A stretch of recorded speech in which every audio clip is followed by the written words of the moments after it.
guys, I'm Mike Tatum with the team here at Go Collect, and today I want to talk to you guys about the 5 biggest movers and the 5 biggest losers of 2019. So we're going to be taking a look at which comics from the Bronze Age gained the most value, and then we're also going to look at the comics who lost the most value in the Bronze Age during 2019.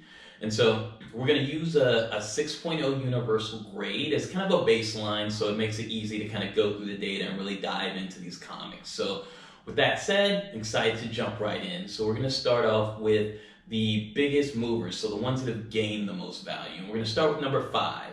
And number 5 is actually DC's Swamp Thing issue number 1. Very, very important key issue. It actually jumped up $99. So it started out in January with a fair market value of about $59, and by November it had increased to $158. Pretty sizable jump, pretty much spurred by the live action Swamp Thing television show that ended up airing on the DCU streaming service. The show, it was actually really good. I actually watched the trailer myself. I thoroughly enjoyed it. Unfortunately, the show ended up getting canceled shortly after they launched it. So you know how these things go. Directors, creatives behind the scenes get into creative differences. They end up axing the show. But keep in mind, this is a really, really important key issue. I think the value is going to steadily increase, and we'll see what happens. I think that initial boost in popularity was why we saw that major increase. But something to keep your eye on. If you have it, hold on to it. If you get a chance to buy it, something you want to go after.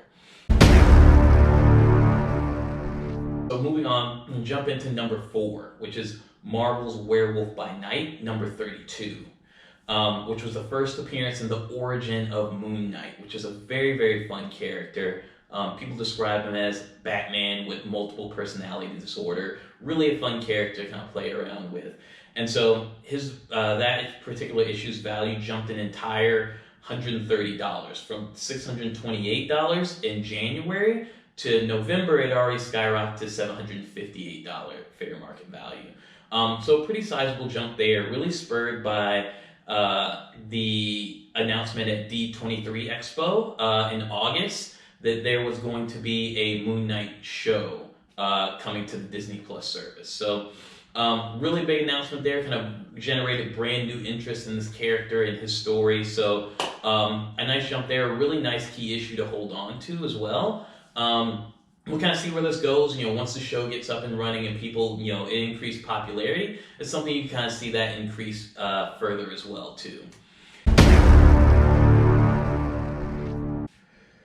Number 3 is Marvel Spotlight number 5, which is the first appearance of Ghost Rider, which jumped from $494 in January to $625 by November, which is a $131 increase. So a pretty sizable jump for this issue as well.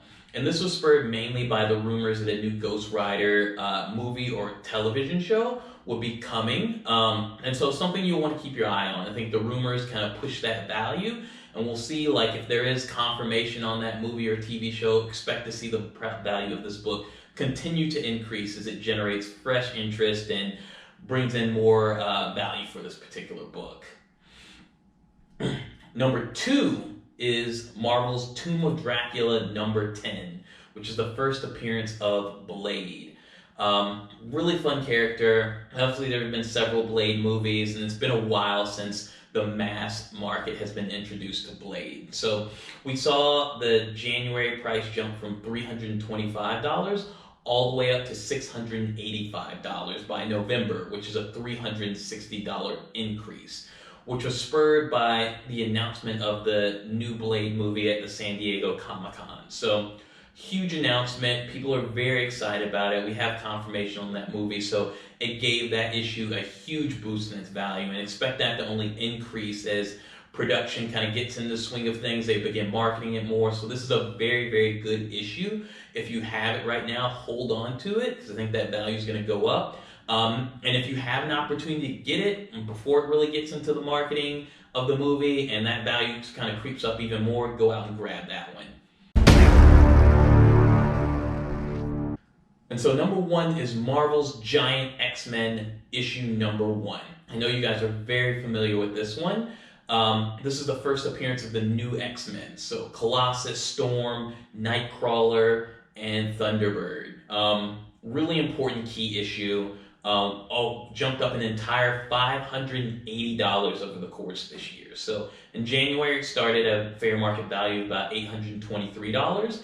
And then by November, it had already skyrocketed to $1,403. So really big key issue that really has steadily risen over time. But with Disney reacquiring the rights to the X-Men franchise when they bought 21st Century Fox, has created new buzz as people are preparing for new X-Men movies and new X-Men TV shows coming to that Disney Plus service. So if you have this issue, expect to see that value go up even more than it has in the past. And if you have an opportunity to get this issue before Disney invests in that X-Men franchise, go out and get it.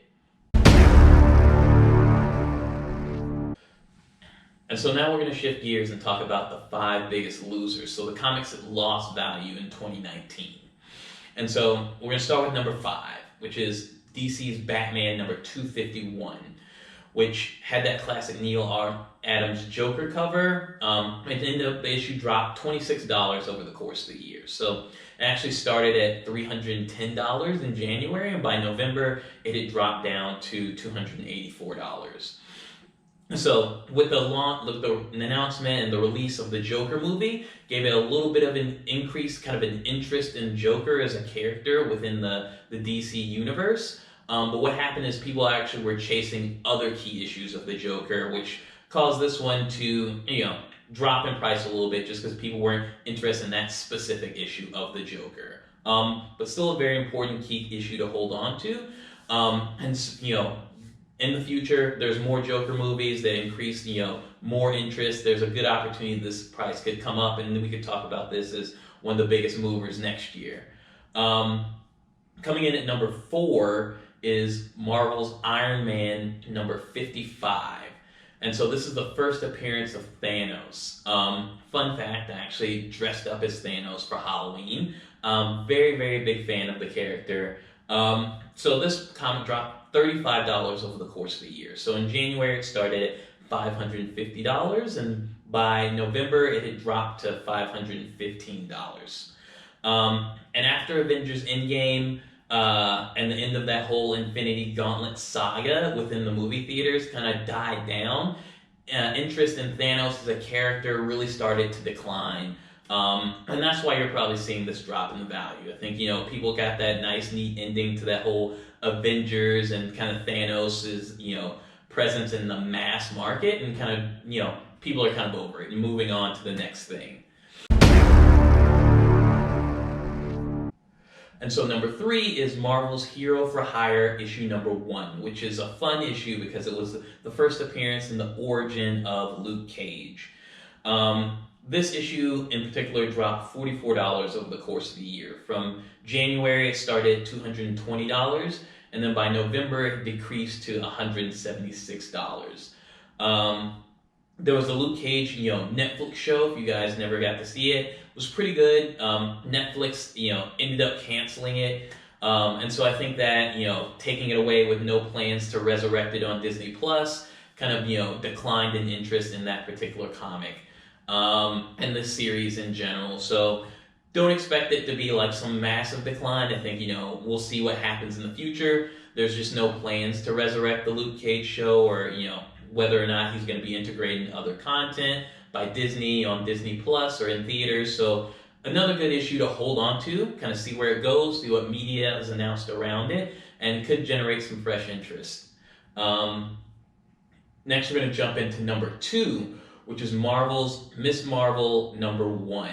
So, important key issue, which is the first appearance of Miss Marvel, Captain Marvel, which dropped $47 over the course of the year. So it started out in January at $103, and then by November it had decreased to $56. And so price, interest and the value of this book initially rose when the Captain Marvel movie came out. And so there was fresh interest in the character, the story, gave it a little boost. But then when the movie actually hit theaters, didn't get a super great reception by audiences. I think Marvel quickly moved on after the movie kind of flopped in theaters. And I think, there are a lot of factors. Like, the movie itself, it wasn't the best Marvel movie, it also wasn't the worst. I think it was kind of coming in right before Avengers Endgame was kind of hit theaters, so Marvel quickly moved on, started marketing Avengers Endgame, didn't really give Captain Marvel the marketing push that it probably should have. But in any case, it lost value due to that Marvel movie kind of flopping, people kind of quickly moving on from Captain Marvel and jumping right into that wrap up of the Avengers franchise. Still important key issue. I think, if you have this, hold on to it. You never know where Captain Marvel is going to pop up in, Disney Plus and new shows. Possibly, they may take another stab at a movie, or we may see her pop up in some other superhero movies as well, too. So it's definitely an important key issue to hold on to. And so the comic that lost the most amount of money in 2019 is probably going to surprise some of you. It's actually Marvel's Incredible Hulk number 181, which is a very, very popular comic. One of the most searched issues on our platform, on Go Collect. And it's the first appearance of Wolverine.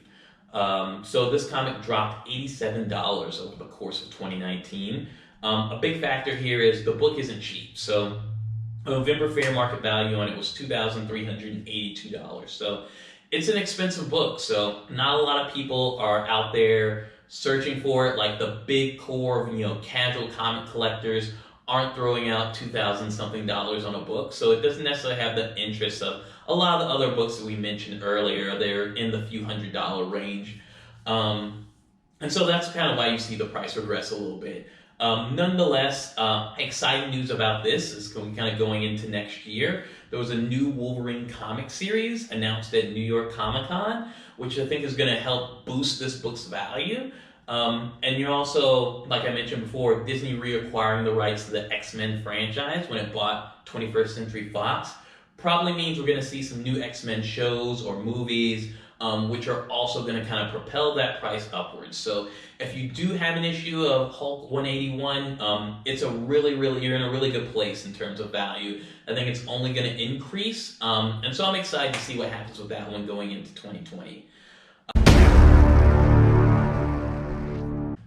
So I think the key takeaway here is movies and television shows are big impacts on the value of comics. So anytime there's rumors of a new show or movie, really go out and invest in that back catalog of issues featuring those superheroes, because there's a good chance you're going to see a bump in value there. And if you have those comics, it's a good time to hold on to them, see what the value ends up doing, see if you can get a higher premium on it, because once those movies either hit theaters and flop, or they hit theaters and kind of people move on, you'll see a little bit of a regression and kind of pull back on that valuation. So definitely want to time it right, strike while the iron's hot, and people are most interested in these comics. I'm excited to see what happens in 2020.